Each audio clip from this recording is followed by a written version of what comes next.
Allah Subhanahu wa taala berfirman kepada iblis dan memerintahkan kepada para malaikat untuk melemparkannya ke neraka. Turunlah kamu dari surga. Tidak pantas kamu menyombongkan diri di sini. Keluarlah. Sesungguhnya kamu termasuk makhluk yang hina. Sungguh, siapapun yang mengikutimu akan benar-benar aku masukkan ke dalam neraka jahanam kalian semuanya. Iblis, meskipun telah melihat kekuasaan Allah dan tahu bahwa kuasa Allah tidak terbatas, dan meskipun tahu bahwa Allah adalah Maha Pengampun, tetap tidak tergerak sedikit pun untuk memohon ampunan Allah Subhanahu wa taala. Karena begitu dalamnya kekafiran, kejahatannya, dan kebenciannya kepada Adam alaihissalam. Alih-alih memohon kepada Allah supaya mengampuni dosanya, ia justru lebih menyuarakan kebenciannya kepada Adam dan keturunannya. Ia lebih memilih berputus asa dari rahmat Allah dan menyuarakan kebenciannya kepada Adam dan keturunannya daripada memohon kebaikan untuk dirinya sendiri. Iblis berkata, Ya Allah, wahai Tuhanku, hamba mohon, berilah hamba penundaan untuk masuk neraka sampai hari kiamat. Berilah hamba penangguhan, jangan masukkan hamba ke neraka terlebih dahulu. Iblis meminta agar ia diberi umur panjang hingga hari kiamat. Ia memilih untuk mengutamakan dunia daripada akhirat yang selamanya. Sedemikian jauhnya dia tersesat. Allah Subhanahu wa taala adalah Maha mengabulkan permintaan. Tidak ada doa yang ditujukan kepada Allah semata yang akan berakhir sia-sia. Karena itu, kita harus selalu berdoa kepada Allah. Allah memiliki kuasa penuh untuk menolak permintaan iblis ini. Tapi Allah lebih tahu mana yang terbaik untuk setiap makhluk ke depannya. Dan Allah adalah Maha Rahman, Maha Pemberi. Bahkan meskipun kepada hambanya yang jelas-jelas kafir seperti iblis ini. Allah Subhanahu wa taala berfirman, engkau diberikan penundaan. Iblis tertawa.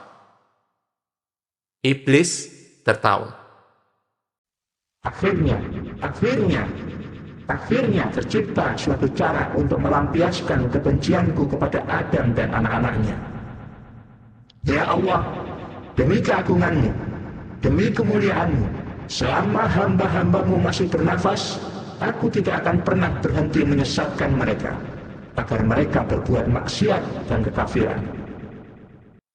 Kita bisa melihat dari dialog ini, betapa semakin tampak jelas kejahatan dan kebencian iblis terhadap Adam alaihissalam. Dan kita bisa melihat betapa pemurah dan bijaksananya Allah Subhanahu wa taala. Allah Subhanahu wa taala menjawab sumpah iblis yang penuh kebencian dan kejahatan tersebut. Allah Subhanahu wa taala berfirman, demi keagungan dan kemuliaanku, aku tidak akan pernah berhenti mengampuni dosa-dosa mereka selama mereka mengingatku dan mereka memohon ampun kepadaku. Kita semua harus merenungkan dalam-dalam tentang dialog ini.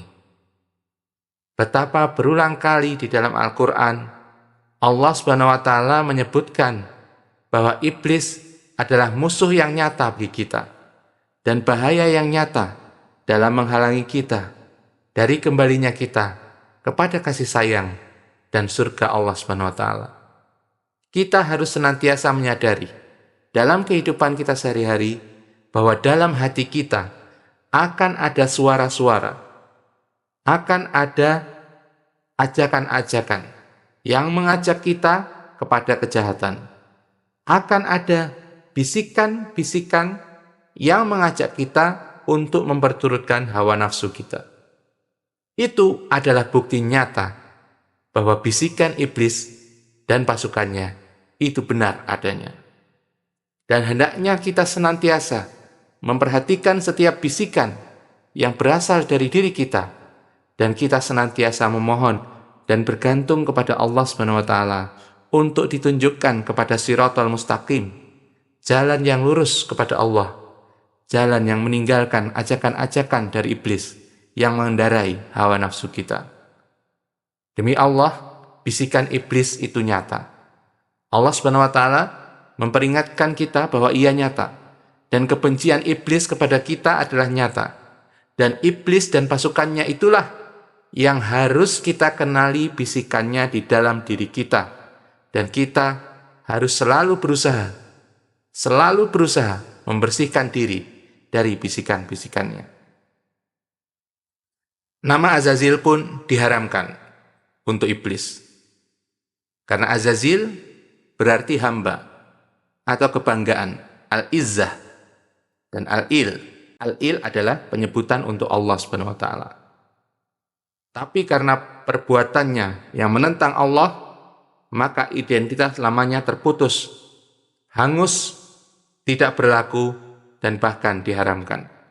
Dan namanya diganti menjadi iblis yang berasal dari kata balasa, yang artinya yang berputus asa, yang berlaku putus asa terhadap rahmat Allah, dan juga bermakna yang menyebabkan penyesalan. Artinya siapapun yang mengikuti bisikannya pasti akan menyesal. Selain itu, iblis juga bermakna yang tidak memiliki kebaikan sedikitpun. Artinya ajakannya akan ia tampakkan agar terlihat sebaik mungkin bagi orang yang dia bisiki, padahal dalam ajakannya tidak ada kebaikan sedikitpun di dalamnya. Dia adalah musuh nomor satu kita semua, musuh manusia, dan musuh Allah SWT.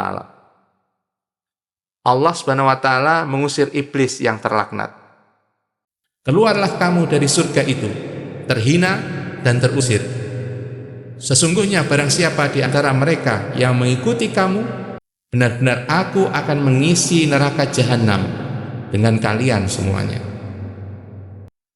Setelah diusir dan diberikan penangguhan, penundaan hukuman, iblis menepati sumpahnya dengan membangun singgasana dan istananya di tengah lautan, dengan mengorganisasi, merapikan pasukan jin-jin yang dulu berbuat kerusakan di muka bumi, untuk ia kirim satu persatu ke setiap keturunan Adam alaihissalam.